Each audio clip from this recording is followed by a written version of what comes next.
And I would also like to thank many of my colleagues for the opportunity to not only speak today, but for the many members from both sides of the aisle who have reached out to me in support following an incident earlier this week.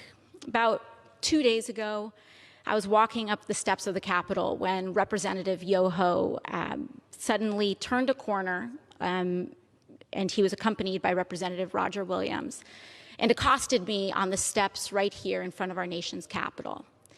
I was minding my own business, walking up the steps, and Representative Yoho put his finger in my face. He called me disgusting.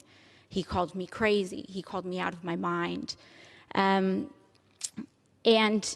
he called me dangerous. And then he took a few more steps, and after I had recognized his comments as rude, he walked away and said, "I'm rude. You're calling me rude."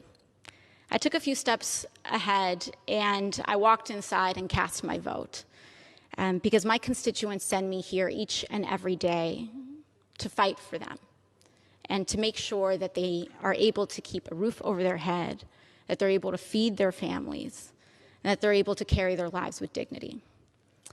I walked back out, and there were reporters in the front of the Capitol, and in front of reporters, Representative Yoho called me, and I quote, "a f***ing."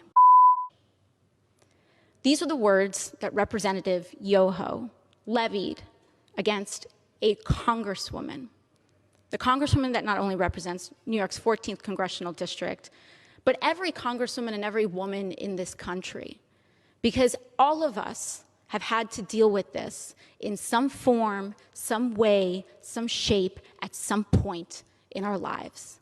And I want to be clear that Representative Yoho's comments were not deeply hurtful or piercing to me, because I have worked a working class job.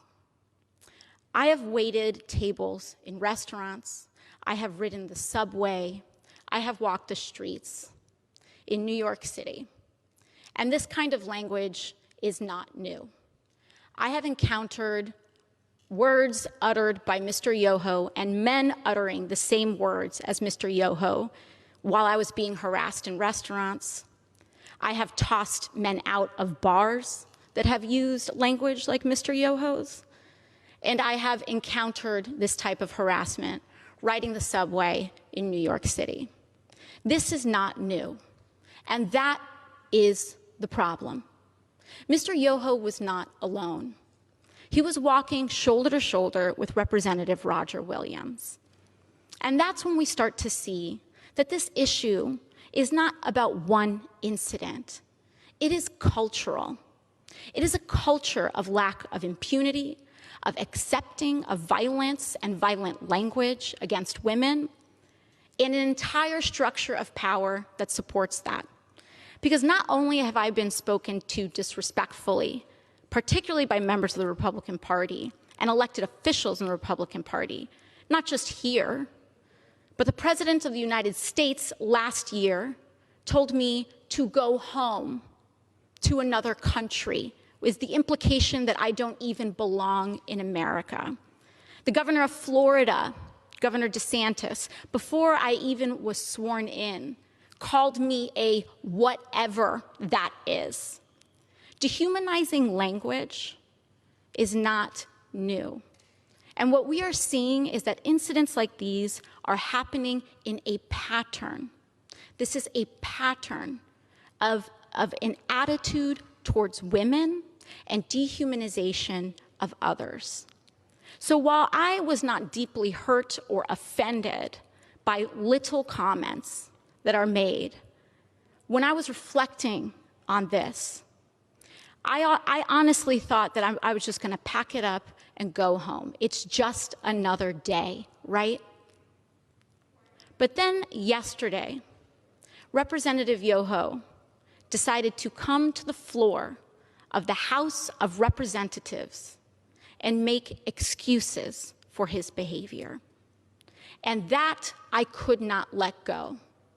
I could not allow my nieces, I could not allow the little girls that I go home to, I could not allow victims of verbal abuse and worse to see that excuse, and to see our Congress accept it as legitimate and accept it as an apology, and to accept silence as a form of acceptance.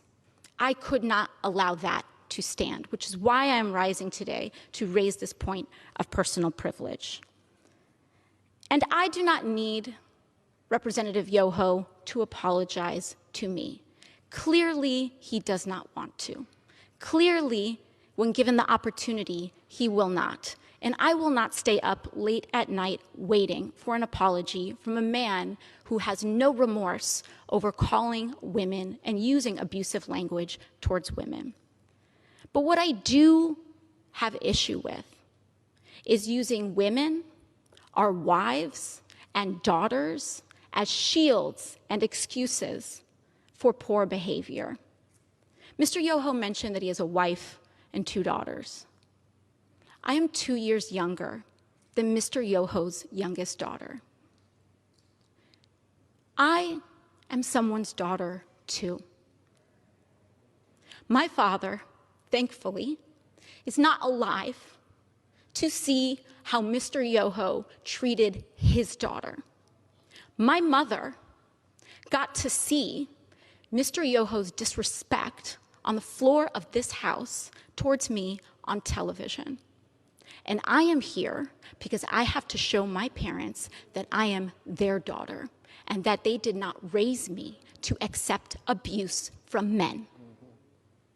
Now, what I am here to say is that this harm that Mr. Yoho tried to levy against me was not just an incident directed at me. But when you do that to any woman, what Mr. Yoho did was give permission to other men to do that to his daughters. In using that language in front of the press, he gave permission to use that language against his wife, his daughters, women in his community. And I am here to stand up to say that is not acceptable. I do not care what your views are. It does not matter how much I disagree or how much it incenses me or how much I feel that people are dehumanizing others. I will not do that myself. I will not allow people to change and create hatred in our hearts. And so what I believe is that having a daughter does not make a man decent. Having a wife does not make a decent man.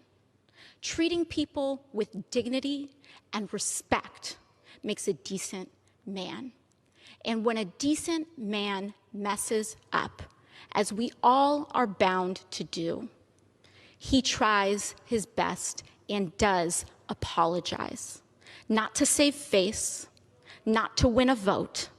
He apologizes genuinely to repair and acknowledge the harm done so that we can all move on.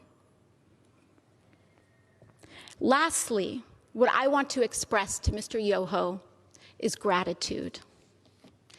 I want to thank him for showing the world that you can be a powerful man and accost women. You can have daughters and accost women without remorse. You can be married and accost women. You can take photos and project an image to the world of being a family man and accost women without remorse and with a sense of impunity. It happens every day in this country. It happened here on the steps of our nation's capital. It happens when individuals who hold the highest office in this land admit to hurting women and using this language against all of us.